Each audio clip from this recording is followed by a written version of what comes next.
تو زانیہ کہلائے گی، لیکن اگر شوہر مر جائے تو وہ اس شریعت سے آزاد ہے، یہاں تک کہ اگر دوسرے مرد کے ہو بھی جائے تو زانیہ نہ ٹھہرے گی۔ پس اے میرے بھائیو، تم بھی مسیح کے بدن کے وسیلے سے شریعت کے اعتبار سے اس لیے مردہ بن گئے کہ اس دوسرے کے ہو جاؤ جو مردوں میں سے جلایا گیا، تاکہ ہم سب خدا کے لیے پھل پیدا کریں۔ کیونکہ جب ہم جسمانی تھے تو گناہ کی رغبتیں جو شریعت کے باعث پیدا ہوتی تھیں موت کا پھل پیدا کرنے کے لیے ہمارے اعضاء میں تاثیر کرتی تھیں، لیکن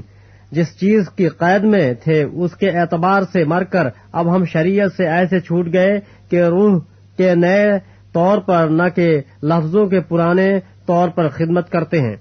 بس ہم کیا کہیں؟ کیا شریعت گناہ ہے؟ ہرگز نہیں، بلکہ بغیر شریعت کے میں گناہ کو نہ پہنچتا۔ مثلا اگر شریعت یہ نہ کہتی کہ تو لالچ نہ کر تو میں لالچ کو نہ جانتا، مگر گناہ نے موقع پا کر حکم کے ذریعے سے مجھ میں ہر طرح کا لالچ پیدا کر دیا، کیونکہ شریعت کے بغیر گناہ مردہ ہے۔ ایک زمانہ میں شریعت کے بغیر میں زندہ تھا، مگر جب حکم آیا تو گناہ زندہ ہو گیا اور میں مر گیا، اور جس حکم کا منشا زندگی تھا وہی میرے حق میں موت کا باعث بن گیا، کیونکہ گناہ نے موقع پا کر حکم کے ذریعے سے مجھے بہکایا اور اسی کے ذریعے سے مجھے مار بھی ڈالا۔ پس شریعت پاک ہے اور حکم بھی پاک اور راست اور اچھا ہے۔ پس جو چیز اچھی ہے کیا وہ میرے لیے موت ٹھہری؟ ہرگز نہیں، بلکہ گناہ نے اچھی چیز کے ذریعے سے میرے لیے موت پیدا کر کے مجھے مار ڈالا، تاکہ اس کا گناہ ہونا ظاہر ہو اور حکم کے ذریعے سے گناہ حد سے زیادہ مکروہ معلوم ہو۔ کیونکہ ہم جانتے ہیں کہ شریعت تو روحانی ہے، مگر میں جسمانی اور گناہ کے ہاتھ بکا ہوا ہوں، اور جو میں کرتا ہوں اس کو نہیں جانتا، کیونکہ جس کا میں ارادہ کرتا ہوں وہ نہیں کرتا، بلکہ جس سے مجھ کو نفرت ہے وہی کرتا ہوں۔ اگر میں اس پر عمل کرتا ہوں جس کا ارادہ نہیں کرتا تو میں مانتا ہوں کہ شریعت خوب ہے، پس اس صورت میں اس کا کرنے والا میں نہ رہا بلکہ گناہ ہے جو مجھ میں بسا ہوا ہے، کیونکہ میں جانتا ہوں کہ مجھ میں یعنی میرے جسم میں کوئی نیکی بسی ہوئی نہیں، البتہ ارادہ تو مجھ میں موجود ہے مگر نیک کام مجھ سے بن نہیں پڑتے۔ چنانچہ جس نیکی کا ارادہ کرتا ہوں وہ تو نہیں کرتا، مگر جس بدی کا ارادہ نہیں کرتا اسے کر لیتا ہوں۔ پس اگر میں وہ کرتا ہوں جس کا ارادہ نہیں کرتا تو اس کا کرنے والا میں نہ رہا بلکہ گناہ ہے جو مجھ میں بسا ہوا ہے۔ غرض میں ایسے شریعت پاتا ہوں کہ جب نیکی کا ارادہ کرتا ہوں تو بدی میرے پاس آ موجود ہوتی ہے، کیونکہ باطنی انسانیت کے روح سے تو میں خدا کی شریعت کو بہت پسند کرتا ہوں، مگر مجھے اپنے اعضاء میں ایک اور طرح کی شریعت نظر آتی ہے جو میری عقل کی شریعت سے لڑ کر مجھے اس گناہ کی شریعت کی قید میں لے آتی ہے جو میرے اعضاء میں موجود ہے۔ ہائے میں کیسا کمبخت آدمی ہوں! اس موت کے بدن سے مجھے کون چھڑائے گا؟ اپنے خداوند یسوع مسیح کے وسیلے سے خدا کا شکر کرتا ہوں۔ غرض میں خود اپنی عقل سے تو خدا کی شریعت کا مگر جسم سے گناہ کی شریعت کا محکوم ہوں۔ باب 8۔ پس اب جو مسیح یسوع میں ہیں ان پر سزا کا حکم نہیں، کیونکہ زندگی کے روح کی شریعت نے مسیح یسوع میں مجھے گناہ اور موت کی شریعت سے آزاد کر دیا، اس لیے کہ جو کام شریعت جسم کے سبب سے کمزور ہو کر نہ کر سکی وہ خدا نے کیا، یعنی اس نے اپنے بیٹے کو گناہ آلودہ جسم کی صورت میں اور گناہ کی قربانی کے لیے بھیج کر جسم میں گناہ کی سزا کا حکم دیا، تاکہ شریعت کا تقاضا ہم میں پورا ہو، جو جسم کے مطابق نہیں بلکہ روح کے مطابق چلتے ہیں، کیونکہ جو جسمانی ہیں وہ جسمانی باتوں کے خیال میں رہتے ہیں، لیکن جو روحانی ہیں وہ روحانی باتوں کے خیال میں رہتے ہیں۔ اور جسمانی نیت موت ہے مگر روحانی نیت زندگی اور اطمینان ہے، اس لیے کہ جسمانی نیت خدا کی دشمنی ہے، کیونکہ نہ تو خدا کی شریعت کے تابع ہے نہ ہو سکتی ہے، اور جو جسمانی ہے وہ خدا کو خوش نہیں کر سکتے۔ لیکن تم جسمانی نہیں بلکہ روحانی ہو، بشرطے کہ خدا کا روح تم میں بسا ہوا ہے، مگر جس میں مسیح کا روح نہیں وہ اس کا نہیں۔ اور اگر مسیح تم میں ہے تو بدن تو گناہ کے سبب سے مردہ ہے مگر روح راست بازی کے سبب سے زندہ ہے۔ اور اگر اسی کا روح تم میں بسا ہوا ہے جس نے یسوع کو مردوں میں سے جلایا، تو جس نے مسیح یسوع کو مردوں میں سے جلایا وہ تمہارے فانی بدنوں کو بھی اپنے اس روح کے وسیلے سے زندہ کرے گا جو تم میں بسا ہوا ہے۔ بس اے بھائیو، ہم قرض دار تو ہیں مگر جسم کے نہیں کہ جسم کے مطابق زندگی گزاریں، کیونکہ اگر تم جسم کے مطابق زندگی گزارو گے تو ضرور مرو گے، اور اگر روح سے بدن کے کاموں کو نیست و نابود کرو گے تو جیتے رہو گے۔ اس لیے کہ جتنے خدا کے روح کی ہدایت سے چلتے ہیں وہی خدا کے بیٹے ہیں، کیونکہ تم کو غلامی کی روح نہیں ملی جس سے پھر ڈر پیدا ہو، بلکہ لے پالک ہونے کی روح ملی جس سے ہم ابا یعنی اے باپ کہہ کر پکارتے ہیں۔ روح خود ہماری روح کے ساتھ مل کر گواہی دیتا ہے کہ ہم خدا کے فرزند ہیں، اور اگر فرزند ہیں تو وارث بھی ہیں، یعنی خدا کے وارث اور مسیح کے ہم میراث، بشرطے کہ ہم اس کے ساتھ دکھ اٹھائیں تاکہ اس کے ساتھ جلال بھی پائیں، کیونکہ میری دانست میں اس زمانے کے دکھ درد اس لائق نہیں کہ اس جلال کے مقابل ہو سکیں جو ہم پر ظاہر ہونے والا ہے، کیونکہ مخلوقات کمال آرزو سے خدا کے بیٹوں کے ظاہر ہونے کی راہ دیکھتی ہے، اس لیے کہ مخلوقات بطالت کی اختیار میں کر دی گئی تھی، نہ اپنی خوشی سے بلکہ اس کے باعث سے جس نے اس کو اس امید پر بطالت کی اختیار میں کر دیا کہ مخلوقات بھی فنا کے قبضے سے چھوٹ کر خدا کے فرزندوں کے جلال کی آزادی میں داخل ہو جائے گی، کیونکہ ہم کو معلوم ہے کہ ساری مخلوقات مل کر اب تک کراتی ہے اور درد ذہ میں پڑی تڑپتی ہے، اور نہ فقط وہی بلکہ ہم بھی جنہیں روح کے پہلے پھل ملے ہیں آپ اپنے باطن میں کراتے ہیں اور لے پالک ہونے یعنی اپنے بدن کی مخلصی کی راہ دیکھتے ہیں۔ چنانچہ ہمیں امید کے وسیلے سے نجات ملی، مگر جس چیز کی امید ہے جب وہ نظر آ جائے تو پھر امید کیسی؟ کیونکہ جو چیز کوئی دیکھ رہا ہے اس کی امید کیا کرے گا؟ لیکن جس چیز کو نہیں دیکھتے اگر ہم اس کی امید کریں تو صبر سے اس کی راہ دیکھتے ہیں۔ اسی طرح روح بھی ہماری کمزوری میں مدد کرتا ہے، کیونکہ جس طور سے ہم کو دعا کرنا چاہیے ہم نہیں جانتے، مگر روح خود ایسی آہیں بھر بھر کر ہماری شفاعت کرتا ہے جن کا بیان نہیں ہو سکتا، اور دلوں کا پرکھنے والا جانتا ہے کہ روح کی کیا نیت ہے، کیونکہ وہ خدا کی مرضی کے موافق مقدسوں کی شفاعت کرتا ہے۔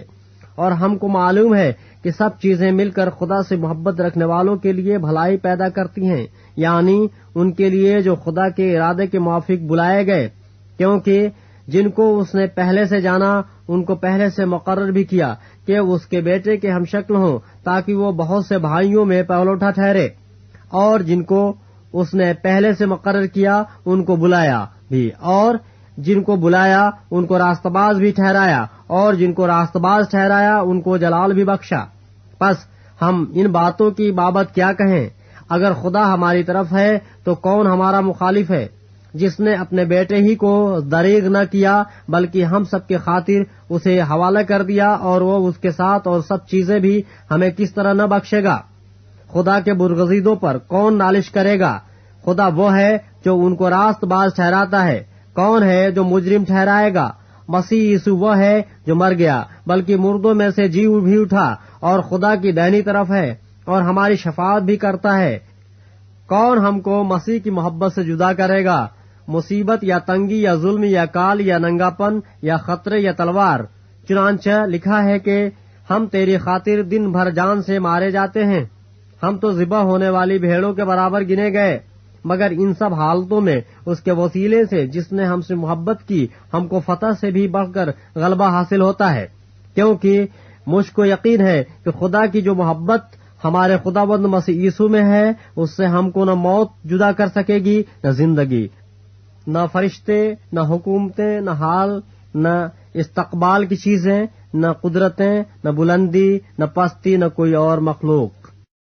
باب 9۔ میں مسیح میں سچ کہتا ہوں، جھوٹ نہیں بولتا، اور میرا دل بھی روح القدس میں گواہی دیتا ہے کہ مجھے بڑا غم ہے اور میرا دل برابر دکھتا رہتا ہے، کیونکہ مجھے یہاں تک منظور ہوتا ہے کہ اپنے بھائیوں کی خاطر جو جسم کے روح سے میرے قرابتی ہیں میں خود مسیح سے محروم ہو جاتا۔ وہ اسرائیلی ہیں اور لے پالک ہونے کا حق اور جلال اور عہود اور شریعت اور عبادت اور وعدے انہی کے ہیں، اور قوم کے بزرگ انہی کے ہیں، اور جسم کے روح سے مسیح بھی انہی میں سے ہوا جو سب کے اوپر اور ابد تک خدائے محمود ہے۔ آمین۔ لیکن یہ بات نہیں کہ خدا کا کلام باطل ہو گیا، اس لیے کہ جو اسرائیل کے اولاد ہیں وہ سب اسرائیلی نہیں، اور نہ ابراہیم کی نسل ہونے کے سبب سے سب فرزند ٹھہرے، بلکہ یہ لکھا ہے کہ اسحاق ہی سے تیری نسل کہلائے گی، یعنی جسمانی فرزند خدا کے فرزند نہیں بلکہ وعدے کے فرزند نسل گنے جاتے ہیں، کیونکہ وعدہ کا قول یہ ہے کہ میں اس وقت کے مطابق آؤں گا اور سارہ کے بیٹا ہوگا، اور صرف یہی نہیں بلکہ رب کا بھی ایک شخص یعنی ہمارے باپ اسحاق سے حاملہ تھی، اور ابھی تک نہ تو لڑکے پیدا ہوئے تھے اور نہ انہوں نے نیکی یا بدی کی تھی کہ اس سے کہا گیا کہ بڑا چھوٹے کی خدمت کرے گا، تاکہ خدا کا ارادہ جو برگزیدگی پر موقوف ہے اعمال پر مبنی نہ ٹھہرے بلکہ بلانے والے پر۔ چنانچہ لکھا ہے کہ میں نے یعقوب سے تو محبت کی مگر یسوع سے نفرت۔ پس ہم کیا کہیں؟ کیا خدا کے ہاں بے انصافی ہے؟ ہرگز نہیں، کیونکہ وہ موسیٰ سے کہتا ہے کہ جس پر رحم کرنا منظور ہے اس پر رحم کروں گا، اور جس پر ترس کھانا منظور ہے اس پر ترس کھاؤں گا۔ پس یہ نہ ارادہ کرنے والے پر منحصر ہے نہ دوڑ دھوپ کرنے والے پر بلکہ رحم کرنے والے خدا پر، کیونکہ کتاب مقدس میں فرعون سے کہا گیا ہے کہ میں نے اسی لیے تجھے کھڑا کیا ہے کہ تیری وجہ سے اپنی قدرت ظاہر کروں اور میرا نام تمام روئے زمین پر مشہور ہو۔ پس وہ جس پر چاہتا ہے رحم کرتا ہے اور جسے چاہتا ہے اسے سخت کر دیتا ہے۔ بس تو مجھ سے کہے گا پھر وہ کیوں عیب لگاتا ہے؟ کون اس کے ارادہ کا مقابلہ کرتا ہے؟ اے انسان، بھلا تو کون ہے جو خدا کے سامنے جواب دیتا ہے؟ کیا بنی ہوئی چیز بنانے والے سے کہہ سکتی ہے کہ تو نے مجھے کیوں ایسا بنایا؟ کیا کمہار کو مٹی پہ اختیار نہیں کہ ایک ہی لودے میں سے ایک برتن عزت کے لیے بنائے اور دوسرا بے عزتی کے لیے؟ پس کیا تعجب ہے اگر خدا اپنا غضب ظاہر کرنے اور اپنی قدرت آشکارا کرنے کے ارادے سے غضب کے برتنوں کے ساتھ جو ہلاکت کے لیے تیار ہوئے تھے نہایت تحمل سے پیش آیا؟ اور یہ اس لیے ہوا کہ اپنے جلال کی دولت رحم کے برتنوں کے ذریعے سے آشکارا کرے جو اس نے جلال کے لیے پہلے سے تیار کیے تھے، یعنی ہمارے ذریعے سے، جن کو اس نے نہ فقط یہودیوں میں سے بلکہ غیر قوموں میں سے بھی بلایا۔ چنانچہ ہوسیہ کی کتاب میں بھی خدا یوں فرماتا ہے کہ جو میری امت نہ تھی اسے اپنی امت کہوں گا، اور جو پیاری نہ تھی اسے پیاری کہوں گا۔ اور ایسا ہوگا کہ جس جگہ ان سے یہ کہا گیا تھا کہ تم میری امت نہیں ہو، اسی جگہ وہ زندہ خدا کے بیٹے کہلائیں گے۔ اور یسیع اسرائیل کی بابت پکار کر کہتا ہے کہ گو بنی اسرائیل کا شمار سمندر کی ریت کے برابر ہو تو بھی ان میں سے تھوڑے ہی بچیں گے، کیونکہ خداوند اپنے کلام کو تمام اور منقطع کر کے اس کے مطابق زمین پر عمل کرے گا۔ چنانچہ یسیع نے پہلے بھی کہا ہے کہ اگر رب الافواج ہماری کچھ نسل باقی نہ رکھتا تو ہم سدوم کی مانند اور عمورہ کے برابر ہو جاتے۔ بس ہم کیا کہیں؟ یہ کہ غیر قوموں نے جو راست بازی کی تلاش نہ کرتی تھی راست بازی حاصل کی، یعنی وہ راست بازی جو ایمان سے ہے، مگر اسرائیل جو راست بازی کی شریعت کی تلاش کرتا تھا اس شریعت تک نہ پہنچا۔ کس لیے؟ اس لیے کہ انہوں نے ایمان سے نہیں بلکہ گویا اعمال سے اس کی تلاش کی۔ انہوں نے اس ٹھوکر کھانے کے پتھر سے ٹھوکر کھائی۔ چنانچہ لکھا ہے کہ دیکھو میں صیون میں ٹھیس لگنے کا پتھر اور ٹھوکر کھانے کی چٹان رکھتا ہوں، اور جو اس پہ ایمان لائے گا وہ شرمندہ نہ ہوگا۔ باب 10۔ اے بھائیو، میرے دل کی آرزو اور ان کے لیے خدا سے میری دعا یہ ہے کہ وہ نجات پائیں، کیونکہ میں ان کا گواہ ہوں کہ وہ خدا کے بارے میں غیرت تو رکھتے ہیں مگر سمجھ کے ساتھ نہیں، اس لیے کہ وہ خدا کی راست بازی سے ناواقف ہو کر اور اپنی راست بازی قائم کرنے کی کوشش کر کے خدا کی راست بازی کے تابع نہ ہوئے، کیونکہ ہر ایک ایمان لانے والے کی راست بازی کے لیے مسیح شریعت کا انجام ہے۔ چنانچہ موسیٰ نے یہ لکھا ہے کہ جو شخص اس راست بازی پر عمل کرتا ہے جو شریعت سے ہے وہ اسی کی وجہ سے زندہ رہے گا، مگر جو راست بازی ایمان سے ہے وہ یوں کہتی ہے کہ تو اپنے دل میں یہ نہ کہہ کہ